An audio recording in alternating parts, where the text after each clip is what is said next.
Bonjour, chers amis, à cette émission de Foi et Télévision chrétienne. Notre conférencier aujourd'hui, l'abbé Apollinaire Ntama Bialiaro, nous présente la 5e tranche de son enseignement. N'ayez pas peur. Bonjour tout le monde. Bonjour.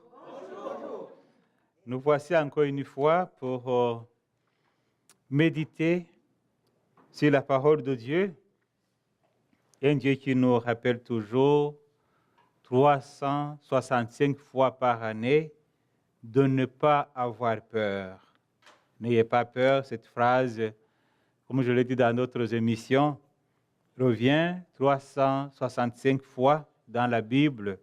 C'est comme si le Seigneur nous disait qu'il est toujours avec nous et que dans toutes les situations, c'est lui qui nous réconforte. N'ayez pas peur, ça signifie avoir confiance en un Dieu qui s'est fait l'un de nous. N'ayez pas peur, ça signifie aussi avoir confiance aux autres. Vous êtes les humains comme nous autres, parce qu'eux aussi sont des enfants de Dieu, des fils et des filles de Dieu. Donc n'ayez pas peur, ça signifie avoir confiance aussi dans ce monde où nous sommes, accepter que ce monde est régi par Dieu et que c'est lui justement qui fait en sorte qu'au jour le jour, la situation du monde continue. Justement, ne pas avoir peur, ça signifie croire en sa puissance. Lorsque je contemple le mystère de la création, il suffit de penser à la galaxie, aux astres, aux étoiles, tout ce que le Seigneur a mis en ordre et qu'il n'y a pas d'incident majeur ou des accidents. On se dit vraiment, tu es grand Seigneur, toi qui es capable de gérer l'univers et que tout continue selon ton ordre, selon ta volonté, malgré les forces négatives, justement, qui sont aussi la source de nos peurs, parfois, qui nous empêchent de nous réaliser. En chaque situation de peur, de crainte, le Seigneur répond toujours en nous disant « Non, je suis là, n'ayez pas peur ». Nous sommes rendus maintenant à nous demander que fait Jésus devant nos peurs. Donc Jésus, devant nos peurs, ça va être peut-être le thème de notre méditation d'aujourd'hui. Et pour comprendre ce que fait Jésus devant nos peurs, il faut toujours se rappeler que notre modèle, c'est Jésus. C'est pour cela que nous sommes appelés des chrétiens et chrétiennes. C'est parce que pour nous, Dieu s'est manifesté en Jésus. C'est seulement en lui que nous pouvons vraiment voir l'image véritable de Dieu, notre Père. Lorsque je rencontre des chrétiens, des chrétiennes qui s'interrogent sur certains textes un peu parfois contradictoires, surtout dans l'Ancien Testament avec le Nouveau Testament, je leur rappelle toujours que l'Ancien Testament préparait l'avènement de Jésus. Et que nous autres, justement, depuis l'avènement de Jésus jusqu'à la fin des temps, notre référence est toujours Jésus. Alors, si dans l'Ancien Testament, il y a quelquefois des textes difficiles à accepter, c'est surtout parce que, justement, c'est l'humanité qui chemine vers Jésus. Alors, en regardant Jésus, ça se m'a confié, dit, en fait, ça c'est Dieu qui l'a dit. Peut-être ça a été ajouté, d'autres ça a été ajouté par des personnes humaines comme nous autres, ou ça c'est plutôt du côté culturel. Mais Jésus, qu'est-ce qu'il a dit? Qu'est-ce que Jésus a vécu? C'est ça notre modèle. Si alors tu vois dans l'Ancien Testament, on dit Dieu a envoyé son peuple pour massacrer d'autres peuples, je te dis, mais si je confronte ça avec la vie de Jésus, c'est que lui, il a donné sa vie plutôt pour nous sauver. C'est-à-dire que parfois c'est plutôt l'aspect culturel, une interprétation, que ce que vraiment Dieu a dit. Alors, c'est dans ce contexte que nous voulons méditer sur Jésus devant nos peurs. Qu'est-ce qu'il nous dit? Devant la peur de Dieu, nous avons vu que parfois nous avons peur de Dieu en pensant qu'il ne veut pas nous comprendre ou nous écouter. Devant la peur de Dieu, Jésus répond par le comportement d'office. Là, il n'a pas peur de son Père. Je le dis souvent aux enfants, surtout ceux qui se préparent à la première communion. Souvent, il vient, on voit qu'il est un peu tremblant, il a peur, il s'inquiète. Il dit, mais est-ce que tu es agité? Un tout petit peu, oui. Est-ce que tu t'agites quand maman vient te voir à l'école? Dis non. Quand papa vient te voir, tu t'agites? Non. Alors Jésus, c'est ton ami. Donc, si tu es devant un ami, tu n'as pas à t'agiter. Alors, c'est ce que Jésus veut que nous adoptions, une attitude de dire, je suis fils et fille de Dieu. Et nous savons ce que ça signifie. Un fils ou une fille, c'est différent de dire c'est un enfant. L'enfant vit toujours dans l'infantilisme. C'est un enfant qui a besoin de grandir, tout ça. Mais on dit, ça c'est mon fils, je suis fier de lui. C'est ma fille, je suis fier d'elle. Ça signifie que c'est l'héritier, elle mérite la dignité de fils ou de fille de Dieu. Alors Jésus, c'est ça son attitude. Et son père va le confirmer le jour de son baptême, lorsqu'on lui dit, celui-ci est mon fils bien-aimé, en qui j'ai mis toute ma confiance. Puis, à la transfiguration, la même expression revient. Tu es mon fils bien-aimé et que le monde t'écoute. C'est cette attitude-là, c'est dire non, je ne vais pas avoir peur de Dieu parce que Dieu, il est mon Père. Je ne vais pas craindre Dieu parce que même les petits-enfants, quand ils font des erreurs, ils recourent toujours vers leurs parents. Il va peut-être tenter de se cacher, mais à la fin, il n'a pas d'autre choix que d'aller vers la mère ou le père qui l'écoute. Alors devant Dieu, c'est ça l'attitude qu'il nous demande. Regardez Jésus, comment il s'est comporté devant son Père, et savoir que nous avons en fait un Père qui nous aime, parce que son attitude explique aussi comment nous devons vivre. Alors, lorsque nous découvrons que Dieu est avant tout un Père, automatiquement nous découvrons que c'est un Père qui nous aime. On découvre son amour. Et on comprend justement qu'il va augmenter toujours son amour vers nous, comme il le fait justement pour nous manifester que même dans nos fragilités, c'est lui qui va nous élever à cette dignité de fils ou de fille de Dieu. Nos peurs vis-à-vis de l'autre. Souvent, nous avons peur aussi. Qu'est-ce que les autres vont dire de moi? Tu rencontres une personne, tu ne sais pas comment te comporter devant elle, et tu as parfois peur. Et nous sommes dans un monde aussi où l'individualisme gagne du terrain, où on met de côté peut-être les personnes d'une certaine fragilité. Et nous entendons ici et là des gestes d'homophobie. Donc, des situations qui manifestent que l'accueil de l'autre n'est pas toujours là. Et ça, c'est vraiment la peur. C'est la peur qui m'empêche de partager avec l'autre. Parce que parfois, je me dis, si je partage avec l'autre, qu'est-ce que je veux manger moi aussi? C'est la peur qui m'empêche de m'ouvrir à l'autre. Si je veux lui parler, il va me connaître. C'est la peur parfois qui m'empêche d'ouvrir aussi mon cœur, même aux autres. Parce que j'ai envie de m'enfermer sur moi-même, peut-être parce que j'ai mes fragilités que je n'aimerais pas que les autres connaissent. C'est la peur qui m'empêche d'accueillir.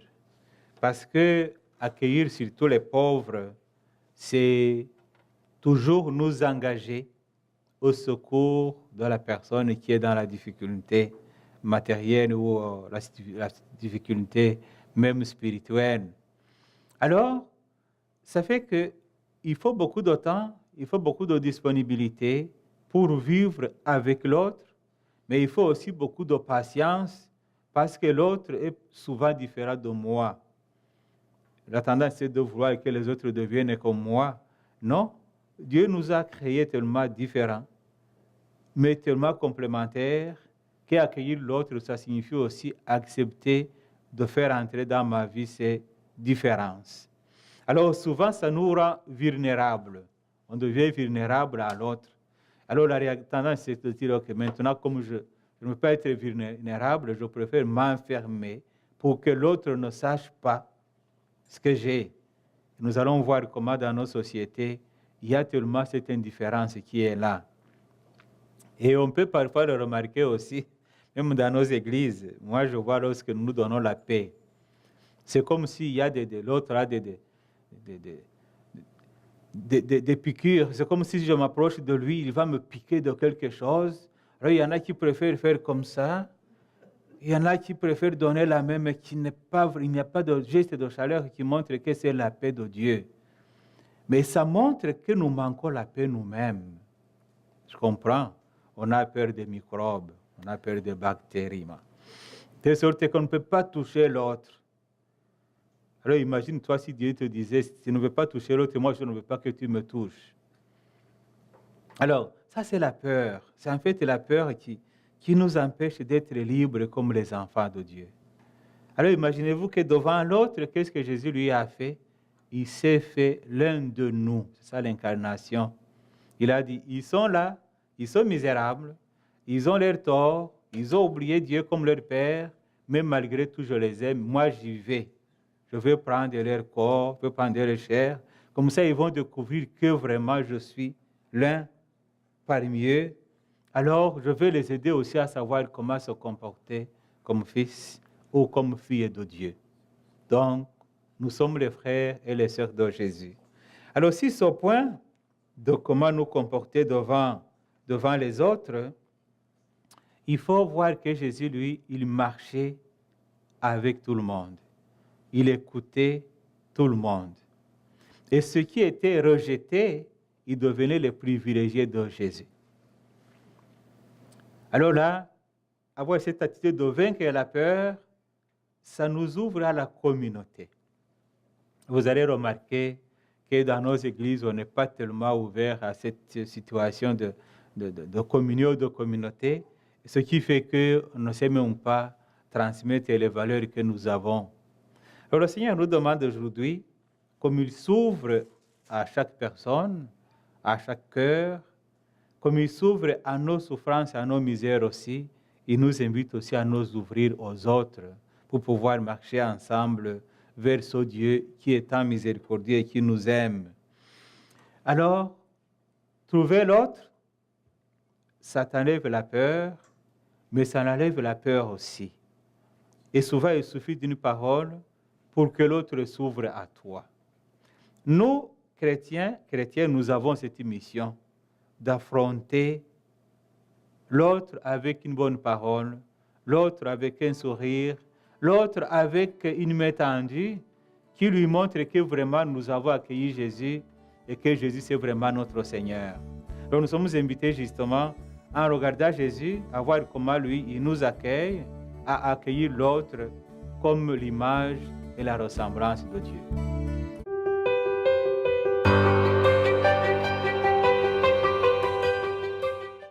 La bénédiction de l'alliance que nous avons reçue, c'est une bénédiction qui nous couvre et qui tout le temps nous empêche de devenir esclaves. La bénédiction de l'alliance. Dieu commence par faire une promesse à Abraham. Abraham n'avait pas compris la promesse de Dieu. Alors il a voulu régler ses problèmes autrement.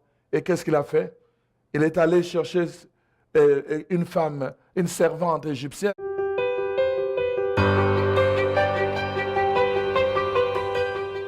Le Seigneur nous demande, plutôt que d'avoir peur de l'autre ou d'avoir une crainte d'accueillir l'autre, plutôt d'y aller comme lui.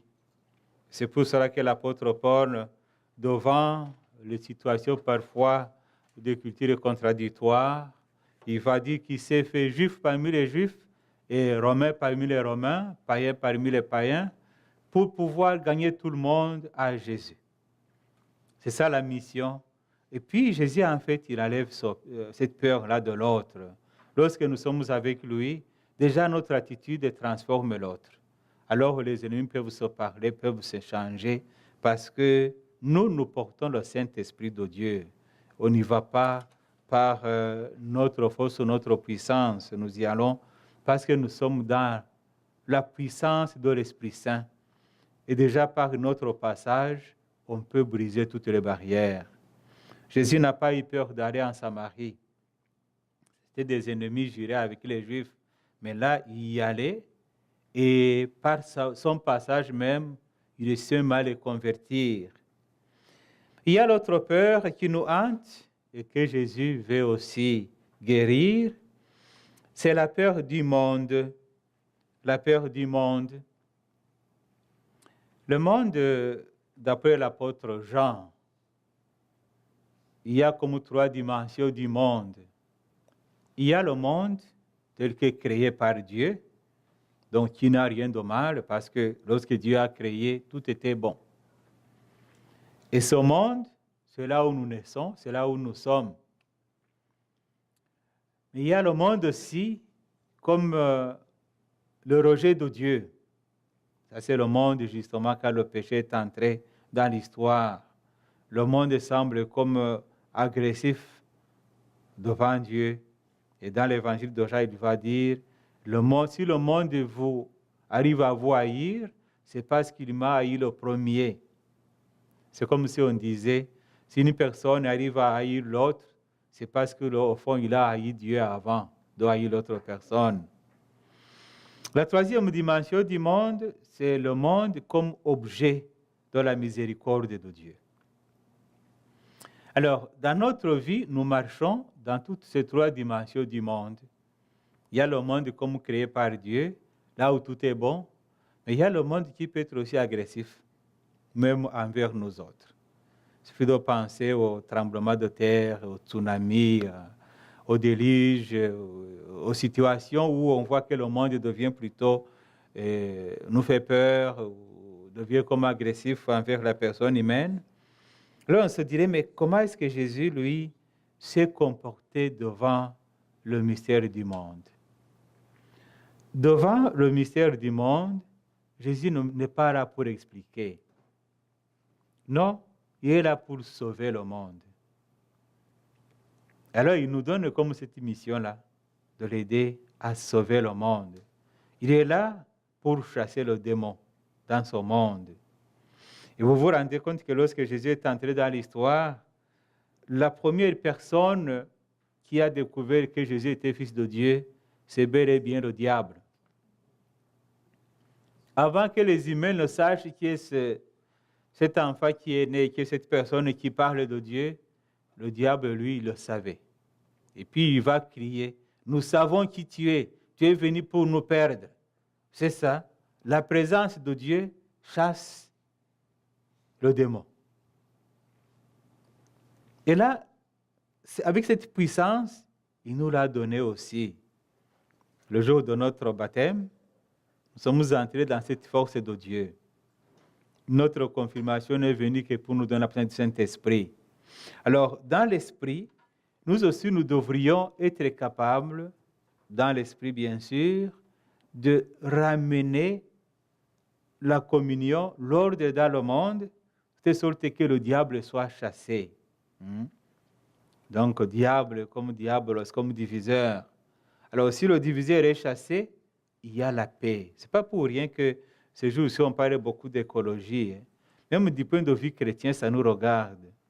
Parce que nous ne pouvons pas nous sauver sans le monde. L'apôtre Paul nous dit que le monde aussi gémit. Nous autres, nous gémissons en attendant le salut, mais le monde aussi gémit en la recherche du salut. Alors, bien nous comporter dans ce monde, c'est comme si nous créions cette communion et cette unité. Et regardez la vie des grands saints, exemple comme Saint François d'Assise. Lorsqu'ils ont retrouvé la paix intérieure, ils ont retrouvé aussi l'harmonie avec la création. Ils vont vivre avec les bêtes, même les bêtes sauvages. Dans la vie de Saint François, il y avait un loup terrible à Gubbio, c'est en Italie. Et là, personne ne pouvait passer dans cette voie-là ou dans la région parce qu'il menaçait tout le monde, il tuait les gens aussi. Alors Saint François y est passé avec ses disciples, il dit, mais le loup va nous agresser. Il dit non, parce qu'il était en paix avec Dieu et en harmonie avec la nature. Il arrive là, il devient ami du loup. Il va vraiment le rendre tranquille, gentil avec lui. Je dis, mais qu'est-ce qui se passe? Ça ne se passe rien. C'est que lorsque nous sommes agressifs envers le monde aussi nous agresse. Lorsque nous transmettons la paix aussi regagne le monde. Et moi, je le sais parce que je suis né en Afrique. Il y a parfois des bêtes féroces. Le serpent, si un enfant est couché, s'endort, le serpent passe sur l'enfant, ne veut pas le mordre. Mais quand moi je veux le voir, je deviens agressif, le serpent va m'attaquer parce qu'il pense que je l'attaque. C'est-à-dire que la paix, l'harmonie, avec le péché, c'est devenu la désharmonie.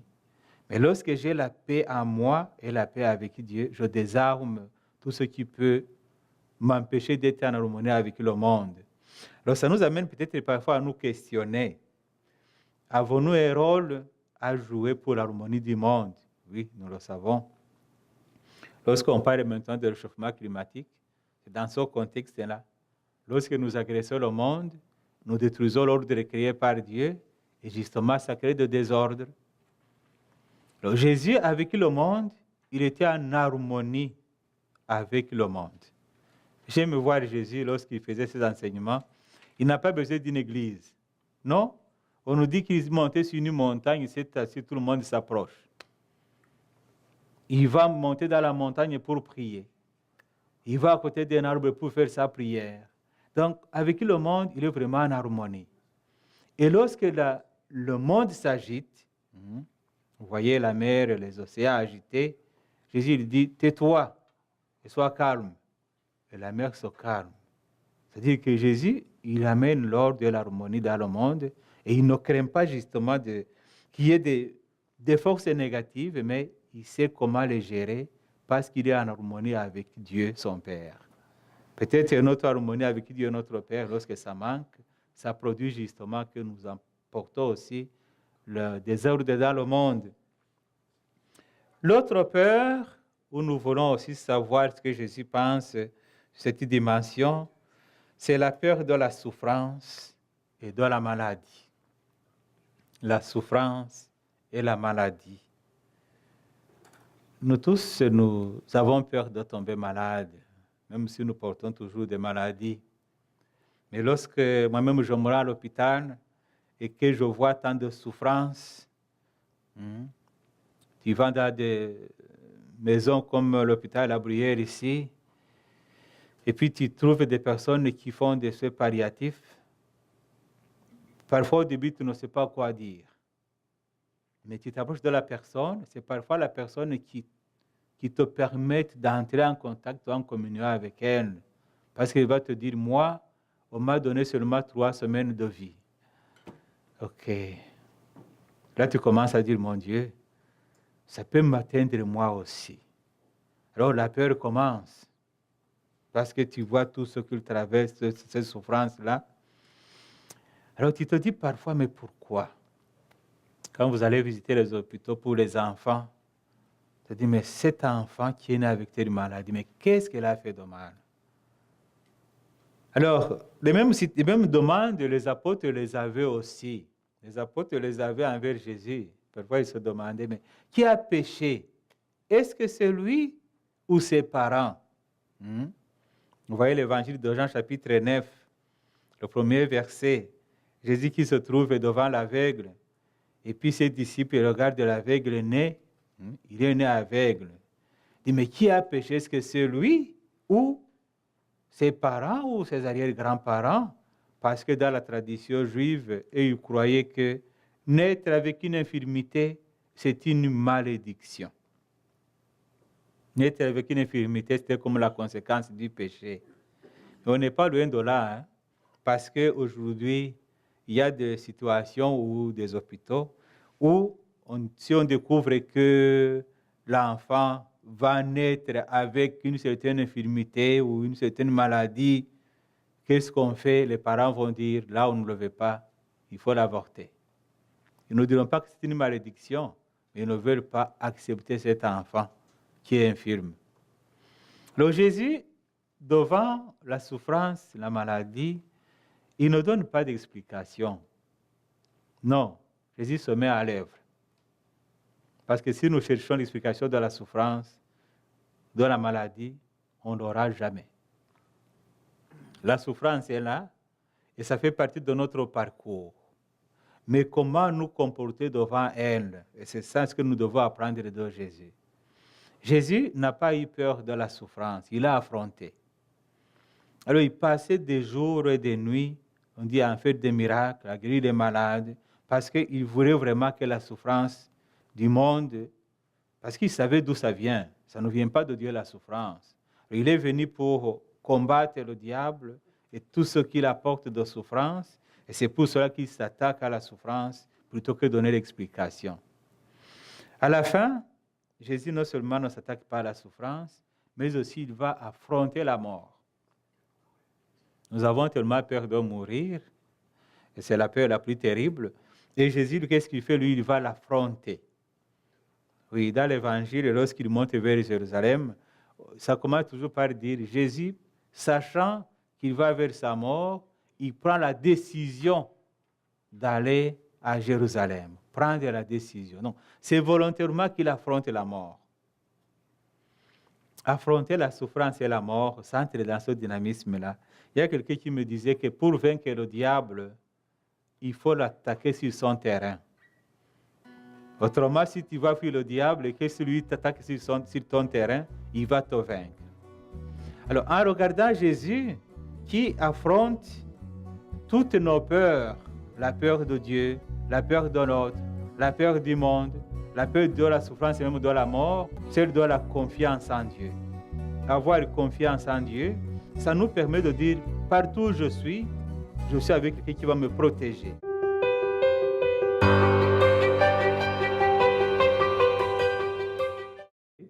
Par le Seigneur comme témoin et doit accepter au fond la mission en serviteur, en servante du Seigneur, un peu comme Marie.